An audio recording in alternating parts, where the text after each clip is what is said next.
Y ahora vamos a conversar con un amigo que es de la casa, con el cual conversamos sobre los temas de los consumidores, con don Hernán Calderón, presidente con ADECUS. ¿Cómo está, don Hernán? Muy buenos días. ¿Qué tal, Claudio? Buenos días y como siempre un gran saludo para toda la gente del sur. Chiloé, décima región, ahí está en todas las zonas donde tiene alcance radio imagen. Yo les mando un gran saludo a todas las amigas y amigos.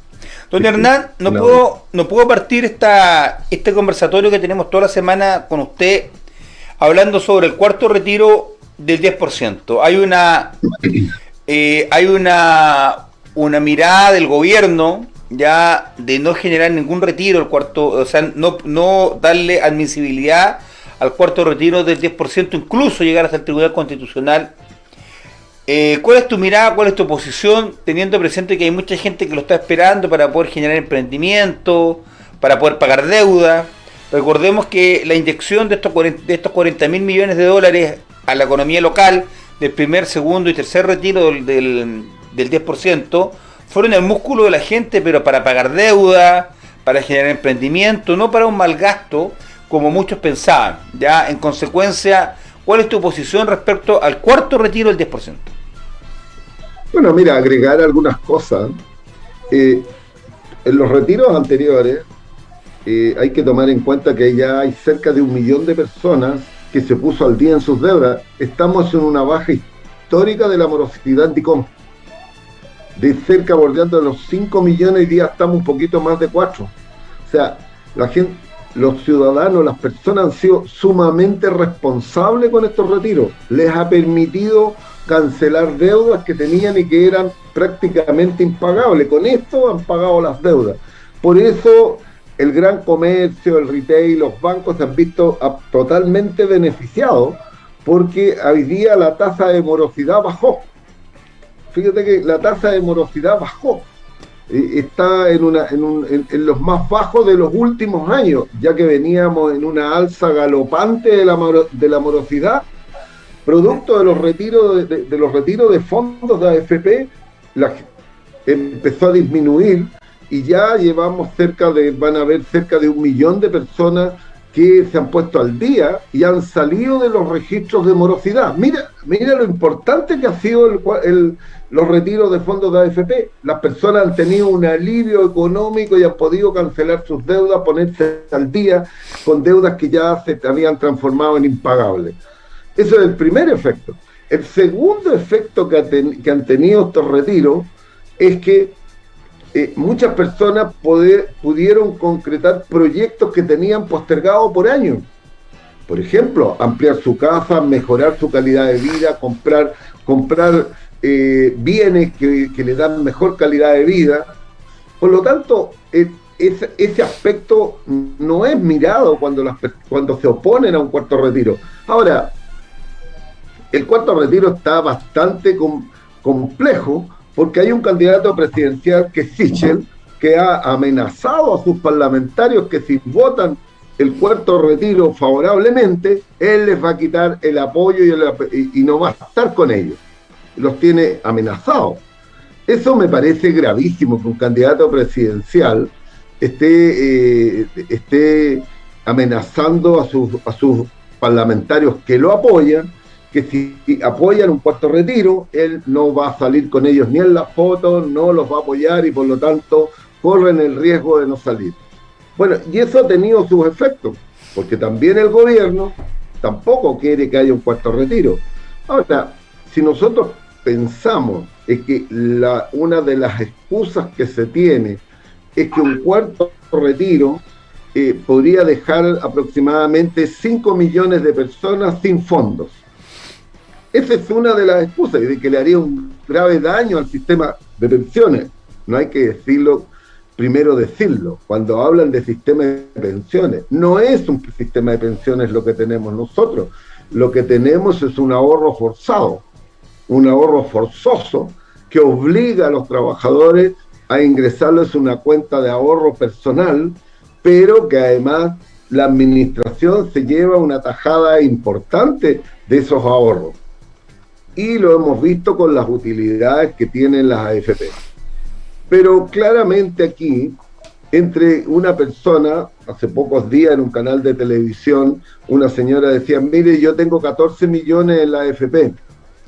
Sí, bueno, y la pregunta era, ¿qué significa tener 14 millones en una AFP? Significan 55.000 pesos de pensión. ¿Podrá vivir en el futuro esa persona con 55.000 pesos? Claramente no es posible. ¿A dónde le sirve más si retira una parte de esos fondos? Le sirve más hoy día para enfrentar toda la pandemia y toda la miseria que está dejando esta crisis sanitaria.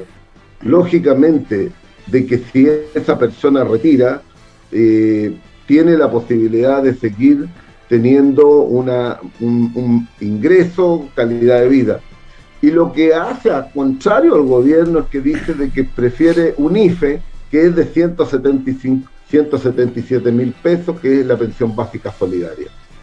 Entonces, yo creo que no podemos negarle a las personas que hagan retiro de sus fondos. Yo soy partidario que haya un cuarto retiro, porque claramente no afecta mayormente a una persona, en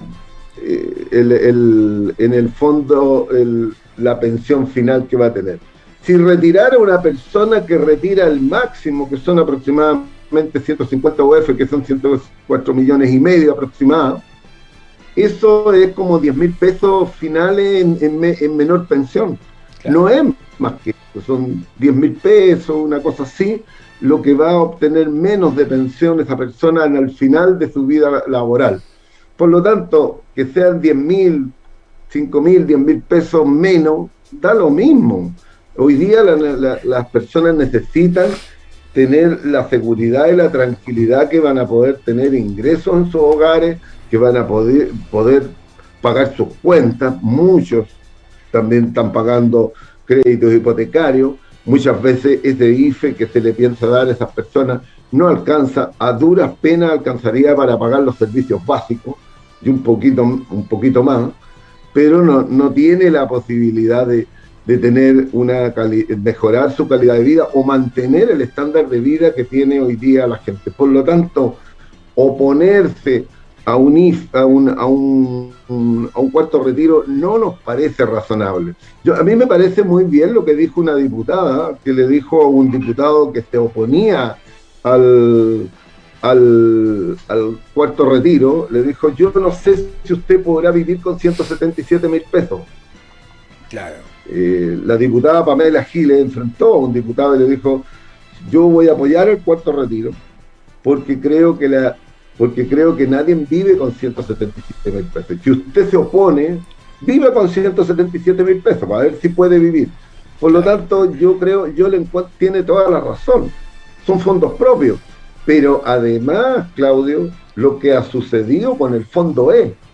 El Fondo E se ha derrumbado, que era el fondo más seguro que tenían los ahorrantes. Se ha derrumbado, hay personas que han perdido millones, han perdido casi un tercio en algunos casos de sus ahorros. O sea, entre que lo retire y que lo pierda en manos de la AFP, prefiero retirarlo. Entonces, claramente no hay estabilidad en las rentabilidades de los fondos de pensiones, y por lo tanto la gente hoy día, en vez de ganar teniéndolo ahí, está perdiendo constantemente. Lo que había ganado hoy día lo está perdiendo. ¿Y qué es lo que creo que es fundamental? ¿Y qué es lo que motiva a Sichel desde tu posición? ¿Qué es lo que motiva a Sichel para irse en esta posición tan dura de no acceder al cuarto retiro del 10%? Una presión de los grandes grupos económicos que los financian, que los subsidian, la defensa del modelo, o porque él cree que económicamente sería un descalabro. Ay, mira, la posición que tienen todos es que eso le haría mal a la economía del país. ¿A quién le va a hacer mal que se retiren estos fondos? A los que tienen los recursos hoy día invertidos, donde están invertidos, que son las grandes empresas. Si efectivamente este modelo de pensiones, entre comillas, lo único que hace es recaudar para entregarle dinero fresco a bajas tasas de interés a los grandes grupos económicos. Ese es el punto.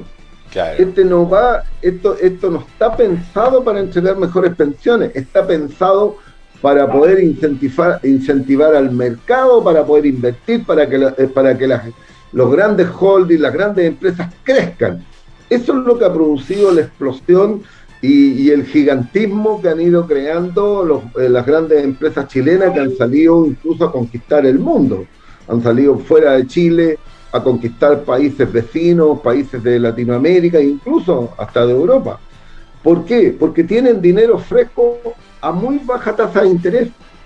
Entonces, lógicamente, los bancos mismos son parte de los que tienen parte de los fondos de la AFP, pero las utilidades quedan en la casa, no se traspasan las utilidades que tienen a los cotizantes. Los cotizantes van a seguir teniendo una tasa que en su momento, quizá en el inicio del modelo, tenía tasas más altas de 6-7%, pero hoy día nos superan el 3%. Y hoy día, al contrario, durante todo este periodo de pandemia han ido perdiendo porque han estado los fondos mutuos y todas las acciones han bajado a niveles que hacen que los fondos, en vez de aumentar, vayan disminuyendo. Entonces, lógicamente que ellos lo que están defendiendo, y en el caso de Sichel lo que defiende es el modelo de financiamiento que tiene la gran industria.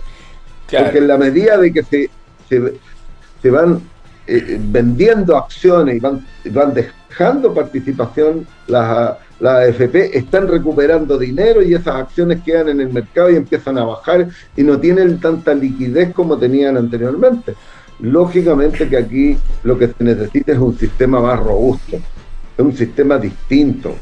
Probablemente uno podría reformar este sistema, lo podría hacer un sistema mixto, ponerle reglas, ponerle cuánto es el máximo de la comisión de administración, pero no hay que olvidarse que aquí hay otros intereses que están ocultos, como son los brokers claro, que se les entrega para que hagan las colocaciones y que se ganan una mascada importante. Ese es el caso de Volcom, que era claro, una empresa que estaba ligada al hijo del presidente de la República y que la dirige nada más y nada menos que el ex ministro de Gregorio, que estaba dentro del directorio, o sea, y que además es de la Facultad de Economía y Negocios de la Chile, era decano, fue director, fue además presidente del Banco Central, presidente de la Comisión de Hacienda, presidente de Hacienda, claro, ministro de Hacienda,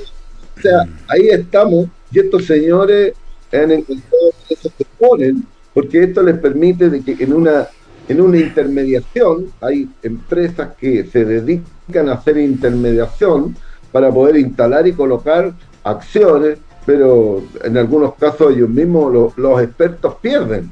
Y en este caso, en el caso de Volcom, perdió y le costó carísimo a los fondos de pensiones, digamos, a los afiliados, porque aquí el que paga las culpas son los afiliados.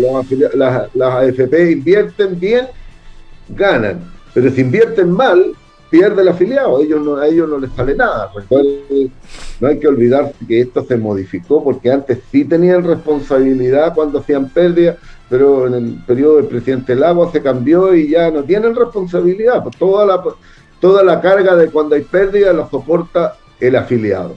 Claro. Estas son las realidades que tenemos en este sistema tan particular de pensiones, Claudio, que la verdad que no se ve avance. Oye, ¿y cómo sientes tú que la ciudadanía percibe de que Sichel, que es el candidato de la derecha, cuando todo el mundo, cuando se vota el tema de si vamos a tener un apruebo o rechazo para la nueva convención constitucional, voto 80-20, todo el mundo está por cambiar el modelo, eliminar las AFP? Tú tienes un candidato de derecha ya ungido como el candidato de la Alianza por Chile o de Chile Podemos Más, no sé cómo se cambian sus nombres todos los días, esté a favor de seguir cuidando el bolsillo de los grandes grupos económicos y le da exactamente lo mismo lo que suceda con los ciudadanos comunes y corrientes, digamos. ¿Cuál es tu posición? ¿Qué es lo que la gente percibe respecto a eso? O sea, yo creo que, mira, aquí hay una línea clara dentro de la ciudadanía. Está la gran mayoría porque haya cambios. Lo hemos visto ya en las últimas dos elecciones. La, la, los dígitos marcan 80-20. 80-20. Eso fue lo que hubo en el plebiscito, y en la municipal también se dio lo mismo. Después la de gobernadores fue realmente impresionante porque de parte del gobierno tuvieron un solo gobernador. Claro. Un solo gobernador. Entonces, está claramente que la mayoría del país quiere cambios. Y aquí aparece un candidato que representa a la derecha. Esto del cuento de la centro derecha, aquí es centro derecha, si aquí es derecha, ¿no? Bueno, pero ¿para qué le ponemos para que se vea más bonito, para que se vea mucho más, como que fueran más dialogantes? No, aquí claramente hay un sector que pretende seguir con los privilegios, pretende seguir con la misma forma depredadora que han administrado el país, donde se han adueñado de todo, ¿no? Donde desde tiempos de la dictadura, cuando se apropiaron de las empresas, poco menos que regalaban, porque de eso hay que tener presente. Todo lo que hoy día tienen lo adquirieron por las prebendas que le dejó en el gobierno, en el gobierno de la dictadura, donde se les dieron todas las facilidades compraron las empresas con préstamos del propio Estado. El Estado le vendió a alguien que le pidió un préstamo al Estado. Así fue el tema. Pero además se vendieron a valor libre, o sea, a nada. Y hoy día tienen un poder económico que les ha logrado controlar, y por eso hay 7 familias, 10 familias que controlan el país, que controlan la mayoría de las empresas. Eso tiene que ver con las facilidades que se les dio. Por lo tanto, ese grupo que se instaló, que sigue siendo ligado a esa dictadura, a esa administración, que pusieron un modelo económico que les favorecía abiertamente, donde tuvieron distintas facilidades, hoy candidato que defienda eso. Claro. Y hoy día en la derecha se eligió un candidato que es el que representa a los que quieren mantener este modelo tal como está, y haciéndoles, y a veces para parecer que tienen interés en hacer cambios, algunos cambios cosméticos, pero no ninguno de fondo. Por lo tanto, cuando vemos aquí los candidatos, hay que tenerlos bien claros cuáles son los que promueven los cambios. Pueden ser cambios profundos, pueden ser cambios que sean a largo plazo, pero que van a haber cambios importantes en el país. Y la gran mayoría del país está en esa sintonía. Eso es lo importante, la sintonía del país es por los cambios. No soporta más este sistema de pensiones, pero tampoco soporta el sistema que tenemos de neoliberal de educación, donde la educación ha sido absolutamente privatizada, donde tenemos una salud que se ha ido privatizando sistemáticamente, y donde se ha debilitado los organismos del Estado que tenían como obligación y tienen como obligación proteger a la ciudadanía. Esto se ha ido debilitando absolutamente. Todos los cambios que se han intentado hacer han sido a veces muy difíciles, primero por los amarres que quedaron de dictadura, por el tema de los quórum que te impedía hacer los cambios. Podrías tener mayoría en el Congreso, pero por los quórum altos impedían que se pudieran hacer los cambios, porque había un sector que se oponía. Por lo tanto, esto es lo que tenemos como realidad, que tenemos que hacer presente hoy día, de que tenemos una elección y tenemos que elegir un nuevo presidente, un nuevo parlamento, y además vamos a tener una nueva constitución. O sea, tenemos un proceso largo para poder definir cuál va a ser el tipo de sociedad que vamos a construir, cuál va a ser el país que queremos, y esto va a ser determinante en las elecciones de noviembre. Claro, y básicamente lo que uno no tiene que aburrir de establecer es que la gente tenga clara por quién va a votar, porque tiene que conocer a los candidatos, qué es lo que defienden, y claramente ya Sichel muestra que la defensa restricta a este modelo lo tiene al respecto de amenazar a sus candidatos a diputados y senadores de no votar el cuarto retiro, y eso es gravísimo, porque eso va en contra del músculo de los emprendedores, en el músculo de la ciudadanía que tiene sus ahorros, que los quiere sacar para pagar deudas, para poder hacer un emprendimiento y para muchas otras cosas que le sirven hoy día más que seguir perdiendo plata, porque yo he conversado con algunas personas y un profesor me contaba hace unos días atrás que él en los últimos 8 meses, un año, ha perdido casi 10 millones de pesos. Exacto. Sí, esa es una realidad. Claro. Ley de pensiones. Y a la AFP no les pasa nada. No, ellos no pierden, po. Ellos no pierden. Ellos no pierden. Claro. Ellos no pierden. Ley de pensiones, querido Hernán. ¿En qué está la ley de pensiones? Bueno, pasemos a eso. Mira, la verdad que la traba en la ley de pensiones ha sido insalvable. Hay una diferencia puntual en la cual los parlamentarios del proyecto que envió el gobierno, hay que decirlo, este proyecto que envió el gobierno lo único que hizo fue hacer perder tiempo, porque esa es la verdad. La presidenta Bachelet envió un proyecto que era similar a este, si este es un copy-paste del otro. Ya. Pero el otro llevaba ya 1 año y medio de avance. Pero como el gobierno desechó el del gobierno anterior y presentó uno nuevo, esto se ha alargado 4 años nuevamente de discusión para poder sacar una nueva ley de pensiones.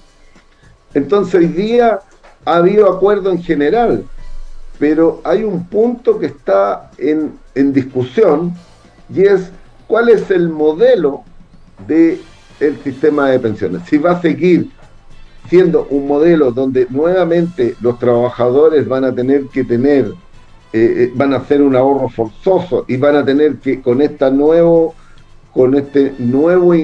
digamos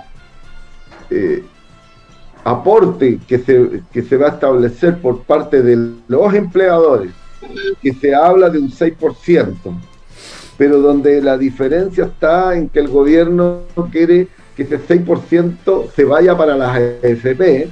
Bueno, ahí está el punto clave de la discusión, porque por otro lado, dentro de la oposición lo que se manifiesta es que este aporte debiera ir a un fondo solidario.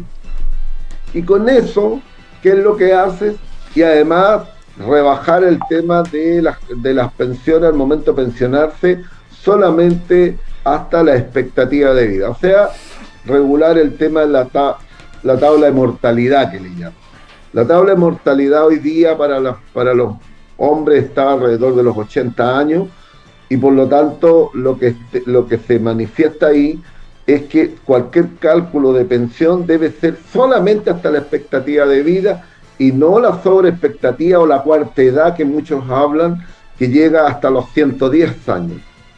Y por lo tanto, cuando se calcula una pensión hasta los 80 años, el caso de un hombre que tiene una cantidad de fondos, si la expectativa de vida es 80 años y él se pensiona a los 65, solamente sus fondos se van a dividir por 15 años. Claro. No como hoy día de que cuando tiene una renta por 45 se va haciendo por 45. Claro. Es imposible.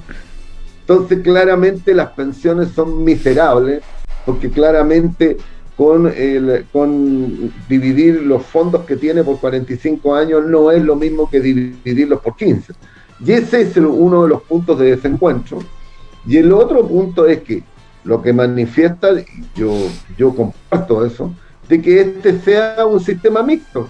Claro, un sistema mixto, de tal manera de que cuando ya terminó su relación hasta los 80 años, vamos a poner como ejemplo los 80 años, la mujer o el hombre llega a los 80 años, o según lo que determine la tabla de mortalidad, porque pues va a ir aumentando porque la gente, pero no importa.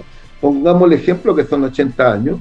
Bueno, a partir de cuando cumple y termina su etapa de los 80 hasta los 80 años, termina la relación con la AFP y pasa a un sistema de reparto que sería el que recibiría ese aporte adicional para poder fomentar y hacer ese fondo de tal manera que las personas que terminan a los 80 años, la pensión que les otorga el sistema de AFP, a partir del año terminándola, pasa al sistema de reparto y el sistema le mantiene la pensión de por vida. Pero para eso se necesita crear un fondo. Claro. Y ese fondo debiera crearse con esta contribución que se va a hacer del 6%. Ahí hay una discusión que algunos hablan de que podría ser un 2 para allá, un 4 para acá. Pero claramente ahí está el tema por el cual había una traba y no se ha podido avanzar. Lo que pasa es que ahí tendríamos que pensar en los tres sectores: el trabajador, el empleador y el Estado. Bueno, aquí en este caso estaría colocando una parte el empleador y el trabajador. Ahí claro. Serían las dos partes. ¿Y el Estado dónde está ahí? ¿Y qué es lo otro que se está proponiendo? Y que ha entrado en discusión un poquito, porque en vista de que esta ley no es posible ya que se avance, porque está ahí bloqueada y están en una discusión que no ha podido avanzar, pero se ha propuesto una ley corta, que es solamente para mejorar el pilar solidario. Y dentro del pilar solidario está precisamente uno de los temas que se está colocando en la mesa, es aumentar el pilar solidario, aumentar el fondo para poder dejarlo en 177.000 pesos, que sea el pilar solidario, y además aumentar el beneficio hasta el 80% de más vulnerable. Yeah. Ese es el punto de lo que se está planteando, pero hay otro que lo que están hablando no es de otro beneficio, que yo creo que es lo razonable, es crear la pensión básica universal. ¿Y qué significa esto? De que el mismo monto del pilar solidario, los 177.500 pesos aproximados que son, se le daría como aporte a todas las personas que estén en edad de pensionarse. O sea, una mujer cumple los 60 años y a partir de los 60 años tendría derecho a recibir esta pensión básica universal, que incrementaría la pensión que obtendría a través del sistema de AFP o del sistema que esté. Por lo tanto, esa creo que es una medida mucho más universal que mejoraría las pensiones, pero si además tomamos las otras medidas, podríamos tener ya una pensión mucho más razonable si se hace la reforma de pensiones en la línea que estábamos conversando. Yo creo que ahí está. La pensión básica universal es un tema que hay que discutirlo, pero tiene que ser para las personas que cumplan su edad de pensionarse. Ese es el principio, de tal manera que sirva de un incremento de algo que le garantice, y ahí estaría, Claudio, el aporte del Estado. Ahí está el aporte del Estado. Ahora, ¿de dónde salen las lucas? Porque esta es la pregunta del millón siempre, porque todo tiene costo. Bueno, el costo de esto es bastante elevado. Se estima que son aproximadamente 5.500 millones de dólares al año que necesitaría el Estado para poder crear una pensión básica universal. Una pensión básica universal, 5.500 millones, pero eso también, como va a ser una pensión, hay una cantidad de personas que van a salir de la pensión básica solidaria y recibirían la universal en vez de la solidaria. Entonces se estima de que eso baja el monto a unos 4.500, 4.700 millones de dólares al año que necesitaría el Estado. ¿De dónde salen las lucas? Bueno, el gobierno presentó un documento a principios de año que es bastante interesante. Yo creo que la comisión que lo hizo con bastante realismo. y dijo, mire, aquí hay todas estas partes donde nosotros podemos, porque esto significa que hay exenciones tributarias, ¿eh? O regímenes especiales de tributación. Y en eso hay aproximadamente 9.300 millones de dólares donde se podría sacar los recursos para esto.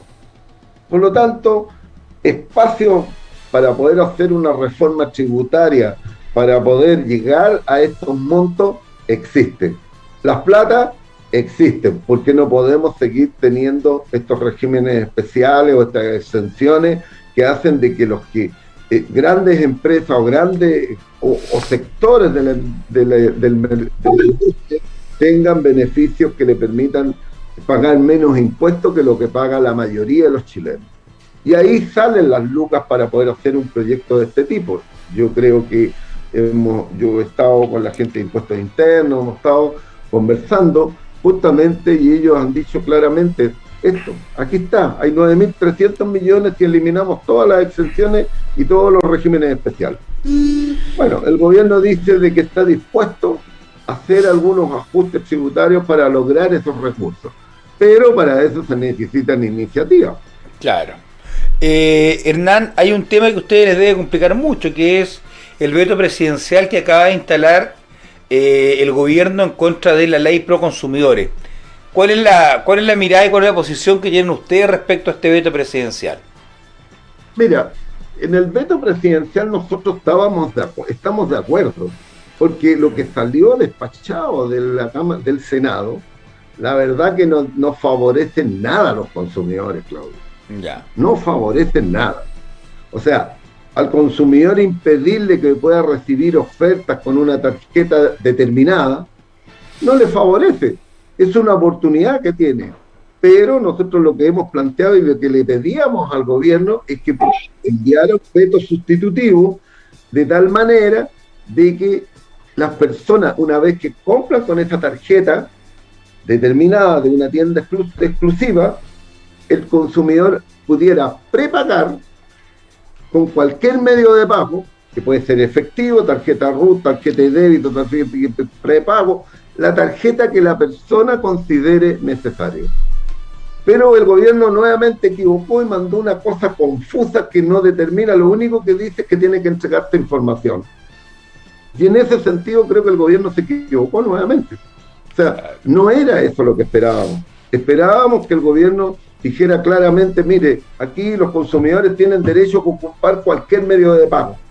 Punto. Compró con esa tarjeta, pero yo puedo pagarla al tiro si quiero.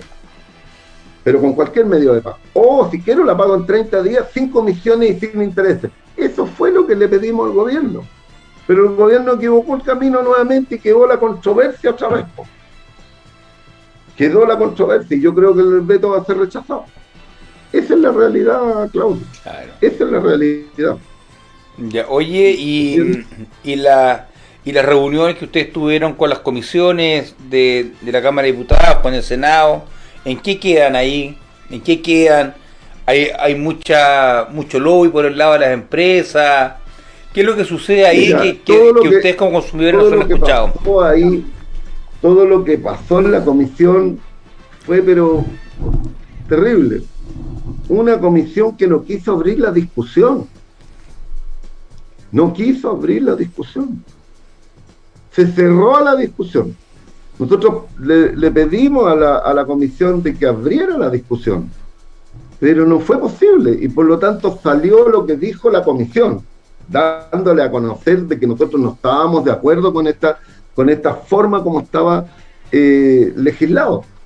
Le decíamos, sí, estamos de acuerdo, pero regulémosla, porque había que regularla. Eso era lo que nosotros lo que estábamos planteando. Pero no nos escucharon. Ese fue el problema de fondo. Y por eso pedimos el veto presidencial. Pero el veto presidencial se equivocó otra vez. O sea, nada de lo que nosotros planteamos. Esa es la realidad. ¿Y qué es lo que viene con la ley pro consumidores entonces, de ahora para adelante, modificar nuevamente, sentarse a negociar nuevamente algunos aspectos que ahora ustedes son relevantes? No, mira, yo creo que la ley pro consumidor va a ir a votación, se va a resolver en la sala, probablemente va a haber que intentar un acuerdo con la Comisión, con el Senado, para poder resolver la controversia, y una vez que esté, que se vote. El Senado se puede rechazar o se puede aprobar, pero yo creo que va a tener que haber una discusión que ojalá que sea fructífera para poder resolver esta diferencia que tenemos con el Ejecutivo en este caso, y con el Congreso y con el Senado también, para poder favorecer a los consumidores. Claro. Don Hernán, le dejo los micrófonos para que se despida, y si se le queda algún tema en el tapete, bienvenido sea para poder seguir debatiendo y discutiendo con los temas que se vienen para adelante también. No, bueno, yo agradecido de este espacio, Claudio, y bueno, siempre vamos a tener temas, y la próxima semana vamos a tener también otro tema importante, así que yo te agradezco y mucha suerte, y siga caminando por la calle en esta candidatura que tiene que tener éxito. Candidato a consejero regional. Candidato a consejero regional. Así es un espacio bastante interesante para poder hacer política y para poder también generar conciencia respecto a lo que significa la descentralización, desconcentración, soberanía, impuestos territoriales, y también que porque el centralismo funciona en Santiago hacia las regiones, pero también funciona desde Puerto Montt, en esta región particularmente, hacia las otras provincias. Por ende hay que ponerle talento y fuerza, nada es fácil. Un abrazo cariñoso, querido amigo, cuídate mucho, éxito. Bien, Claudio. Adiós, chao. Chao, amigo, chao.